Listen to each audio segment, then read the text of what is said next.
కొన్నేళ్లుగా ఊరిస్తున్న మహిళల chess world cup Bharat కు దక్కడం ఖాయమైంది. ఈసారి ప్రపంచ కప్ లో ఫైనల్ చేరిన ఇద్దరు క్రీడాకారిణులు భారతీయులే. అందులో ఒకరు కోనేరు హంపి. తెలుగు క్రీడాకారిణి కోనేరు హంపి అద్భుత విజయంతో ఫైనల్ కు దూసుకువెళ్లింది. హోరాహోరీగా సాగిన సెమీస్ లో హంపి 5-3తో చైనా క్రీడాకారిణిని ఓడించింది.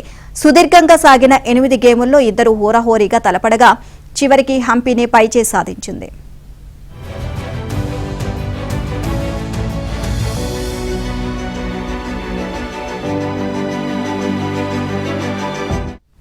మరో భారత క్రీడాకారిణి ఇంటర్నేషనల్ మాస్టర్ దివ్యా దేశ్ముఖ్ తో హంపి ఫైనల్లో తలపడనుంది.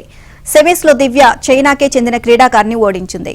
హంపి గత ఏడాది ప్రపంచ ర్యాపిడ్ ఛాంపియన్షిప్ లో విజేతగా నిలిచింది. ఇప్పుడు ప్రపంచ కప్ లో ఛాంపియన్ అయ్యే దిశగా అడుగులేస్తోంది.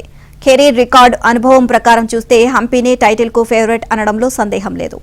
అయితే ప్రస్తుత టోర్నీలో అంచనాలకు మించి రాణించి అగ్రశ్రేణి క్రీడాకారులను ఓడించిన దివ్యా దేశ్ముఖ్ ను తక్కువగా అంచనా వేయడానికి వీల్లేదని అంటున్నారు.